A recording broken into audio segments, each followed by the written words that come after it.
The drawing was made with a brown crayon and a red one on a piece of paper torn from a coloring book by a 5-year-old girl who had no idea what she had seen.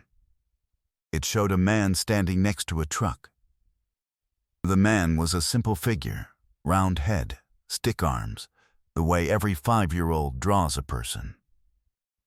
The truck was more careful, more deliberate, the way children draw the things that caught their eye. On the truck's door, colored in red, was a 5-pointed star. Lily Alderman drew that picture on the morning of April 7th, 1991. She put it on the kitchen table for her mother to find. The way children leave things for mothers, expecting them to be treasured. Her mother found it that afternoon, but by then, everything had changed, and the drawing went into a box with other things from that terrible spring, and the box went into a closet, and the years passed the way they do when grief takes up residence in a house. 33 years later, Lily found the box. She was 38 years old. She was clearing out her mother's house in Harlan County, Kentucky, after a long illness, working through the closets room by room, and she found the drawing at the bottom of a cardboard box she had not opened since childhood. She sat on the floor of the closet with it in her hands for a long time. Then she thought about what her father had told her the detectives always said, that if she ever remembered anything about that morning, anything at all, she should call. She was 5 years old when she drew it. She had not known, until she was old enough to understand what the day meant, exactly what she had seen.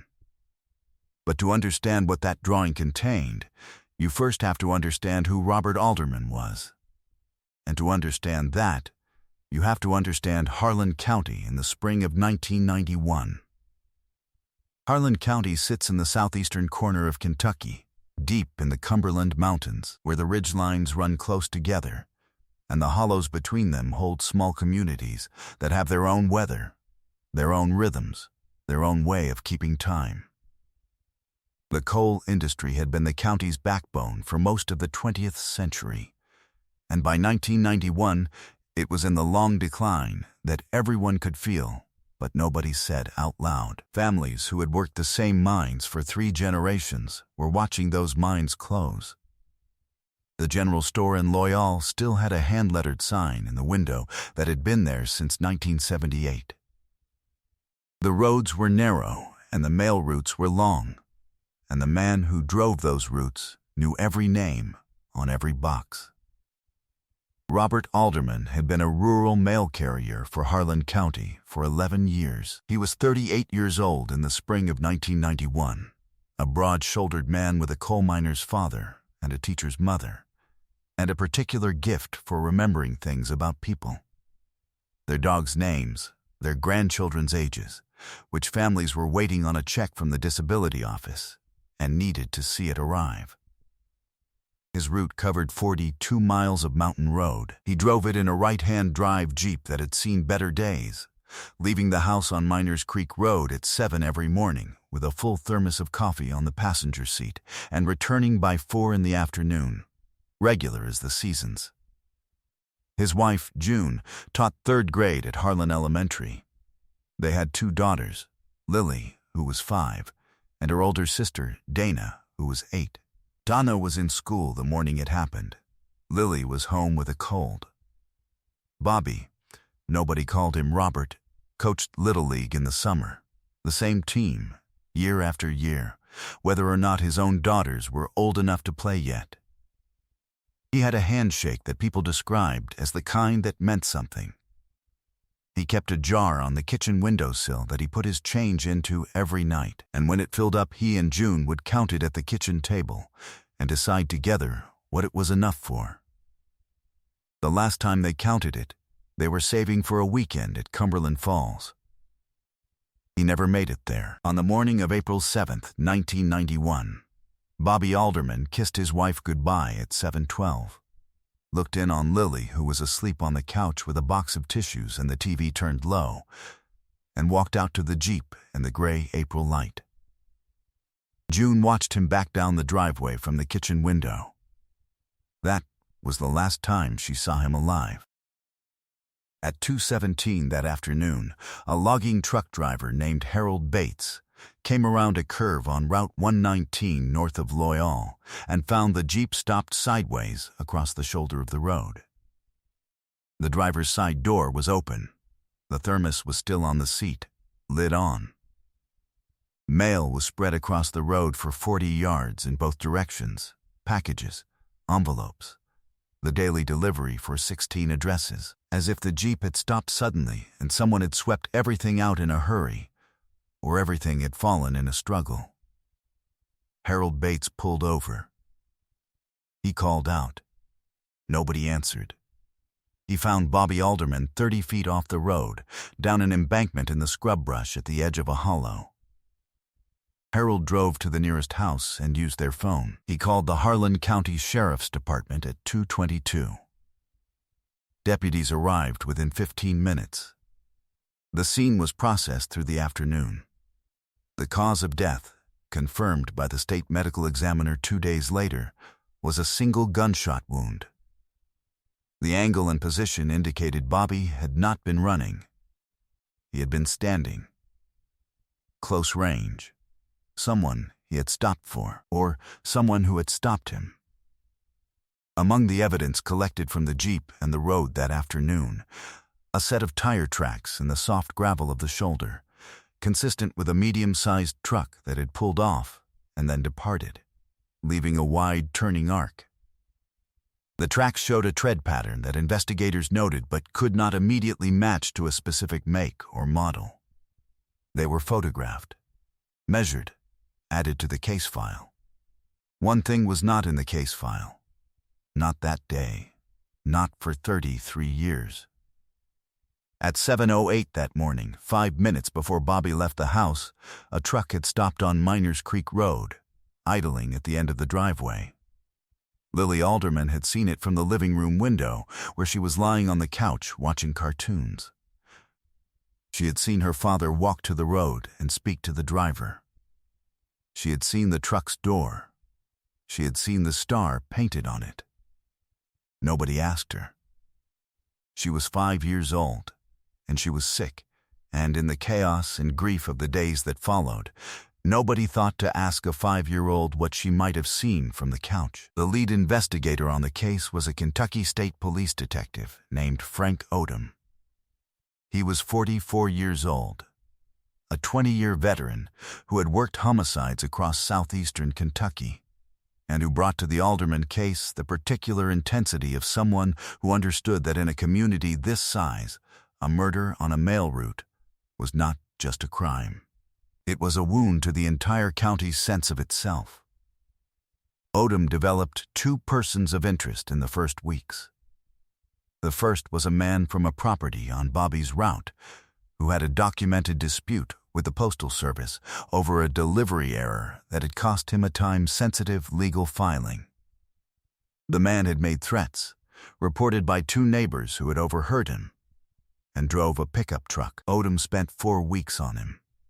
His truck's tire tread did not match the tracks on the shoulder. His whereabouts on the morning of April 7th were confirmed by 3 people at a Harlan hardware store where he had been since 7 in the morning. He was eliminated. The second person of interest was a man with a prior conviction for assault who had recently been released from a correctional facility in Lexington and had returned to Harlan County. He also drove a truck. Odom pulled his vehicle registration. The tread did not match. His parole check and records placed him in Lexington on the morning of April 7th. He was eliminated. The tire tread remained unidentified. The case file noted it. Odom kept it. What no investigator knew, what no investigator could know, because no one had thought to ask, was that the truck that had idled at the end of Bobby Alderman's driveway that morning had a painted star on its door. A red 5-pointed star. The kind of mark that a business might put on its fleet vehicles as a logo, or that an owner might put on a personal truck as decoration. or that a child of 5 might notice because it was bright and simple and the only interesting thing on an otherwise ordinary vehicle. The institutional failure of the Alderman case was not negligence. It was an absence of imagination. No investigator thought to ask a feverish 5-year-old lying on a couch watching cartoons whether she had seen anything from the window that morning. It was a reasonable omission. It was also the omission that kept this case cold for 33 years. June Alderman drove her daughters to the cemetery on April 7th of every year. Not to the grave at first. Lily was too young for that ritual to mean what it should, but to the park nearby, where Bobby had coached Little League. June would bring food, and they would eat lunch at the picnic tables. When the girls were older, they went to the grave. When they were adults, they took turns organizing it, whoever could get back to Harlan County that year. The jar on the kitchen windowsill stayed there until June finally moved to a smaller house in 2019, and even then she kept the jar. It had $4.63 in it. She had never spent it. By 1998, 7 years had passed. Dana was in college. Lily was 12 and beginning to understand, in the way that adolescents begin to understand the adult architecture of grief, what the April ritual meant, and what the silence around her father's case cost her mother every single day. Detective Frank Odom had retired from the Kentucky State Police in 1997, but he had kept a copy of the Alderman case summary in a folder in his desk at home. Not the full file, which had transferred to the state cold case unit, but his own notes, his own timeline, his own list of questions that had never been answered. His wife knew about the folder. She found it when he died in 2012. And she mailed it to the Kentucky State Police Cold Case Unit with a note that said, "Frank never stopped thinking about this one." By 2005, 14 years had passed.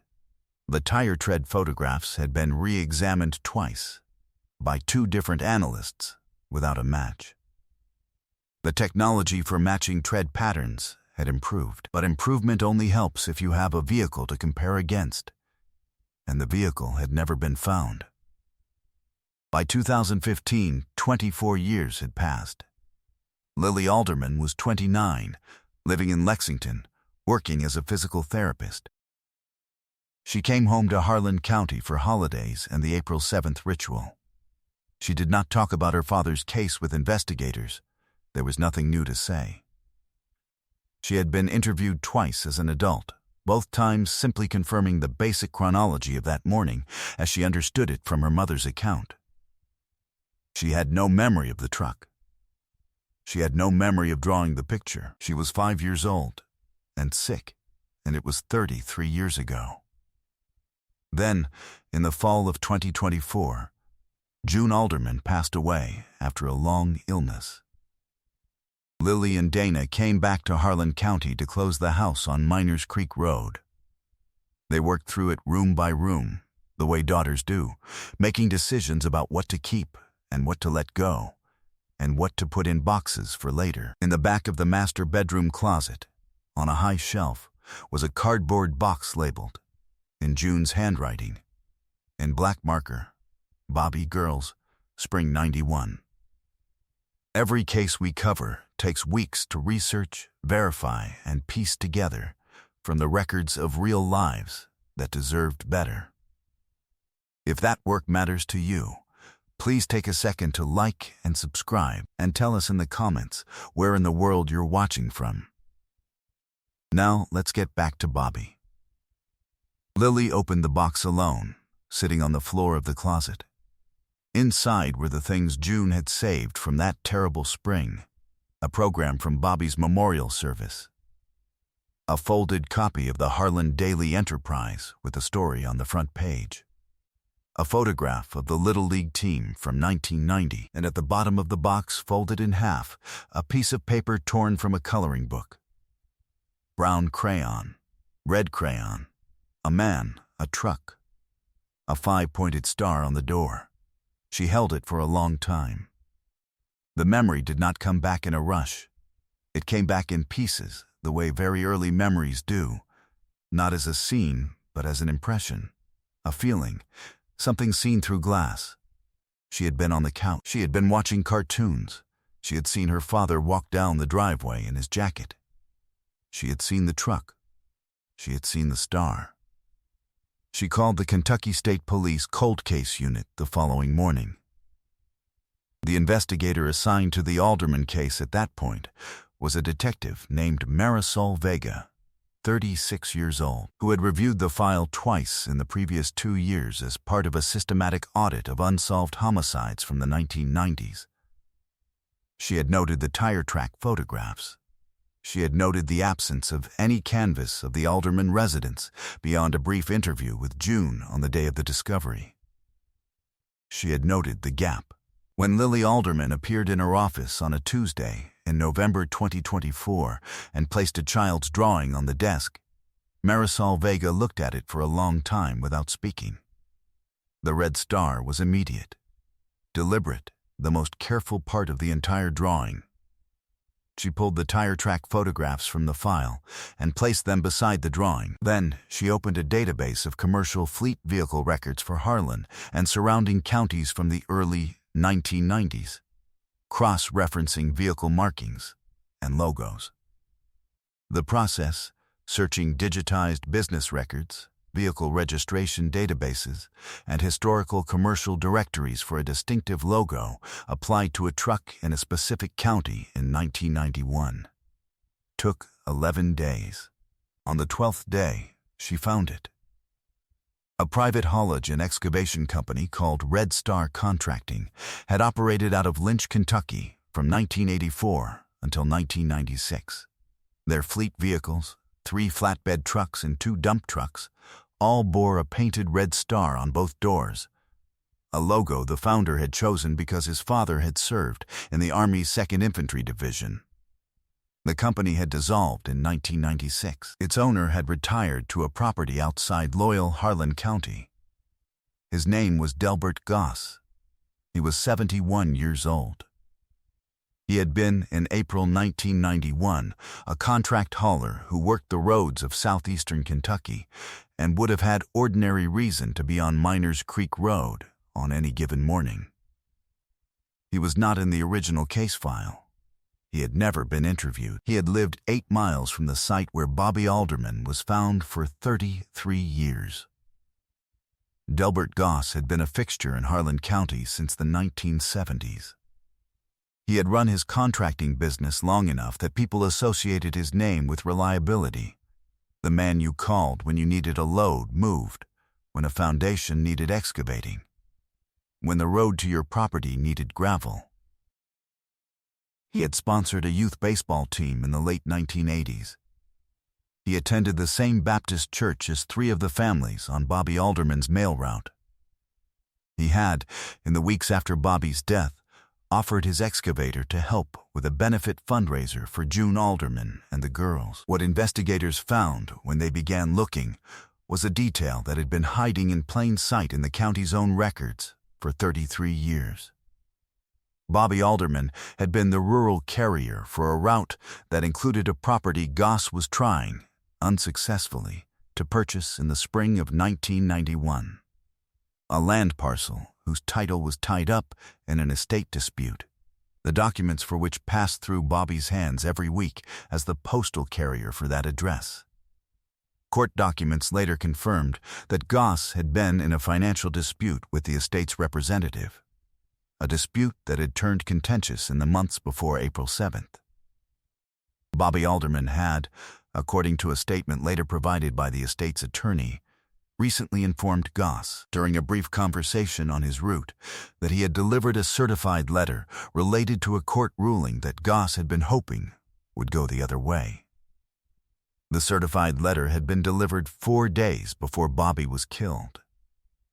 A search warrant for Goss's property was executed in December 2024. In a locked-out building at the rear of the property, investigators found the original registration and title documents for one of the Red Star contracting fleet trucks. a 1988 Ford F-250 that had been sold at auction in 1996. The buyer's records from the auction house confirmed the sale. The vehicle had since been scrapped. But the registration document confirmed the truck's tire specifications. The tread pattern matched. Delbert Goss was arrested on the morning of January 14, 2025, at his property outside Loyal by Detective Vega and officers of the Kentucky State Police. He was taken from a house he had lived in for 40 years on a gray January morning, past a mailbox that a rural carrier still stopped at 6 days a week. He did not speak. He was 71 years old, and he had driven to a driveway on Miners Creek Road one April morning in 1991 and stopped a mail carrier he knew, and what had happened next had not been an accident. Court documents filed in support of the arrest warrant noted the tire track match, the certified letter timeline, the fleet vehicle records, and the testimony of a 38-year-old woman about a drawing she had made when she was 5. The community of Harlan County received the news with the particular quality of silence that comes when something you have wondered about for a long time turns out to have been true in the worst possible way. People who had done business with Goss for 30 years sat with that knowledge and did not know what to do with it. A woman who had attended the same church as Goss for 2 decades told the Harlan Daily Enterprise that she had seen him at the benefit fundraiser for June Alderman. She said, "I need some time before I can say anything else about that." Delbert Goss entered a guilty plea to first-degree murder in April 2025, 34 years and 7 days after the morning on Route 119. He was sentenced to life in prison. He made no statement. He did not look at Dana and Lily Alderman, who sat together in the front row of the gallery with their families, in the same county courthouse where their father's case had been opened and then gone quiet in 1991. Lily held the drawing on her lap during the sentencing. She had asked the court's permission to keep the original once it was no longer needed as evidence. They said yes. Robert Alderman was 38 years old. He drove 42 miles of mountain road every morning with a thermos of coffee on the seat beside him and knew every name on every box. He coached Little League. He kept a jar of change on the kitchen windowsill and counted it with his wife when it filled up. He was saving for a weekend at Cumberland Falls. He had a daughter who was sick on the couch the morning he left, and another daughter who was at school, and a wife who watched him back down the driveway from the kitchen window. Dana Alderman said in the statement she gave after the sentencing that she had spent 33 years wondering if there was something anyone could have done differently, whether the case would ever be solved, whether her father's name would ever get the answer it deserved. She said that what she kept thinking about was Lily drawing that picture. 5 years old, sick on the couch. Lily had seen a man in a truck, and she had done what 5-year-olds do with the things they see. She had drawn it and left it on the kitchen table for their mother, expecting it to be treasured. It was. It just took 33 years for anyone to understand what it contained. Lily Alderman has said that she intends to have the drawing framed, not the original, that she is keeping in the box with the memorial program and the photograph of the Little League team. She is having a copy made. She said, "My dad used to say that the mail always gets through." I think about that. Something from that morning got through, too. It just took a while to arrive. The Kentucky State Police Cold Case Unit has updated its interview protocols to include all household members present at a scene on the day of an incident, regardless of age, with age-appropriate interview techniques for children. The change is documented in a 2025 training bulletin. It does not mention Bobby Alderman by name, but it exists because of him, and because his youngest daughter drew a picture with a brown crayon and a red one and left it on the kitchen table 33 years ago, and because the right person finally thought to look in a box. What does it mean that a 5-year-old's drawing preserved a detail that no adult investigator thought to ask for? And what does that tell us about the witnesses we overlook in the first hours of a case? Does justice arrived at 34 years later, through a child's memory and a chance discovery, count as the full measure of what Bobby Alderman's family deserved, or only the best the system could offer? And when you think about June Alderman keeping that jar of change on the windowsill for 28 years, $4.63 that were never spent, what does that say about the way love holds on to things, even when holding on is all it can do? Justice found Robert Alderman after 33 years. Stories like his remind us that truth, however late, always finds its way to the light. If you believe that too, subscribe so you don't miss the next case. More solved cold cases are waiting in the description. Thank you for watching.